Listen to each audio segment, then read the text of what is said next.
Hey there, welcome to part 5 of your video notes for Unit 3 on sensation and perception. We are now going to look at the ear and how our ear perceives sound and how we use that sense.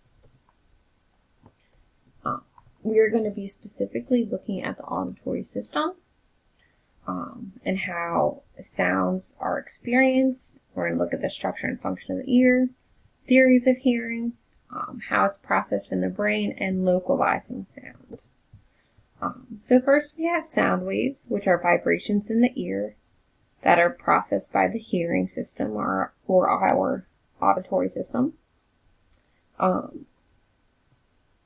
We have frequency, which is the number of cycles that pass through a point at a given time, where we can look at complex sounds and amplitude as well.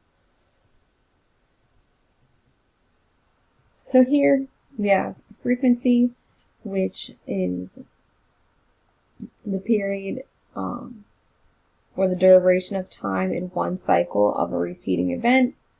And if that period is reciprocal, it's known as the frequency. So if you have lots of waves in a short period of time, it's a high frequency, so it's a high-pitched noise. If you have a low-pitched sound, the waves are going to be spread out in that same amount of time, so it's not as high. Amplitude, the ear can respond to a remarkable range of sound. Amplitude, the amplitude corresponds to loudness. So if you guys look here, we measure sound by decibels. If we're at a whisper or a quiet office, normal conversation, we don't really pose any danger. But once we're into, if we're listening to heavy traffic or a lawnmower for 2 hours, that could start danger to your ear after 2 hours. If you're using a sandblaster, it can cause immediate danger. If you're standing near a jet aircraft motor, any exposure of that can be very dangerous. And then if you're at a space shuttle launch, you can have your hearing be impaired within 150 feet of the launching pad. Volume or loudness of sound is determined by the sound pressure, again measured in decibels. So now we have the structures and the function of the ear. We have our outer ear, the middle ear, and then our inner ear. So there's 3 different parts of the ear. And here's a little image. If you guys look on the left, you see where headphones are in, and sound is going into the middle ear. The ear is pretty cool.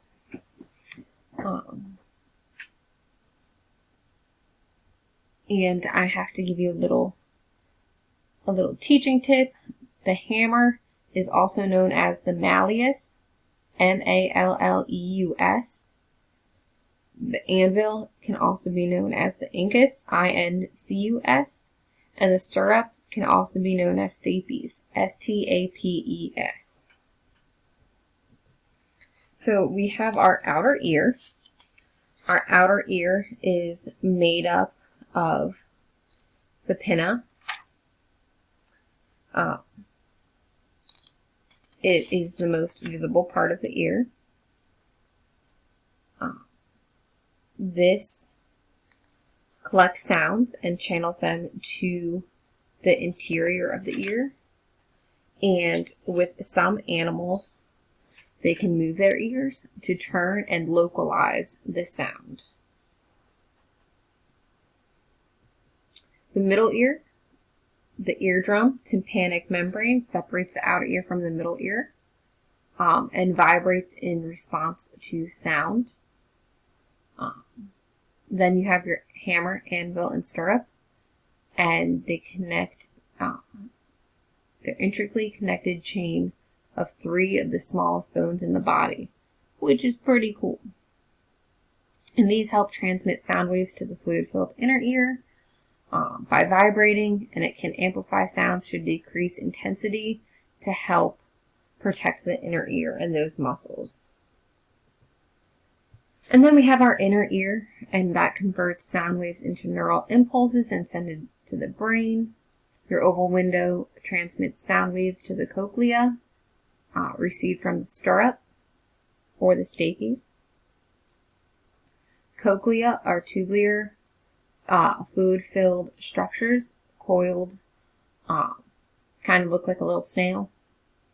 You have your basilar membrane, and there's lines on the inner wall of the cochlea that runs the entire length, and that tells us about our frequency, pitch, and complexity of sound.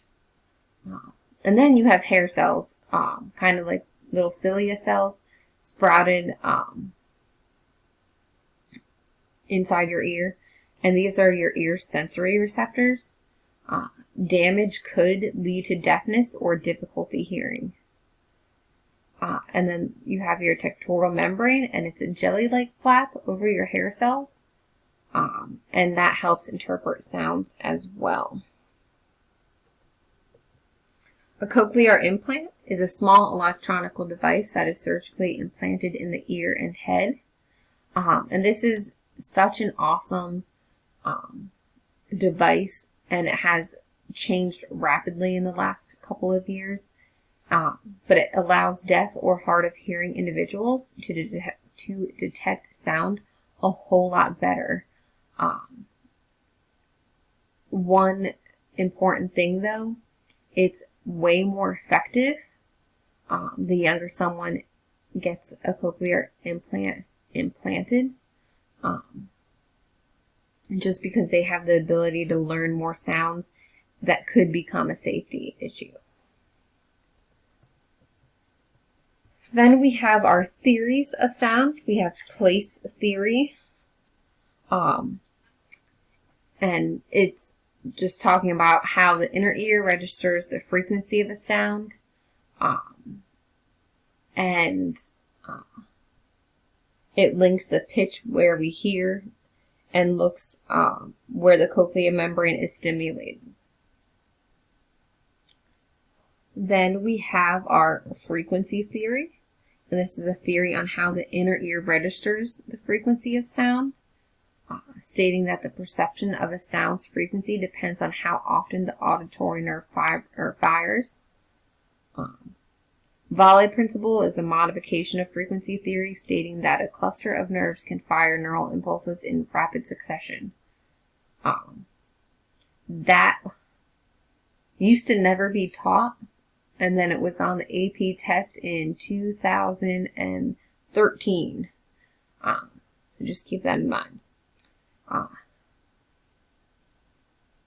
However, these last two theories can be combined, and you can hear different sounds 1,000 times per second, which is really weird.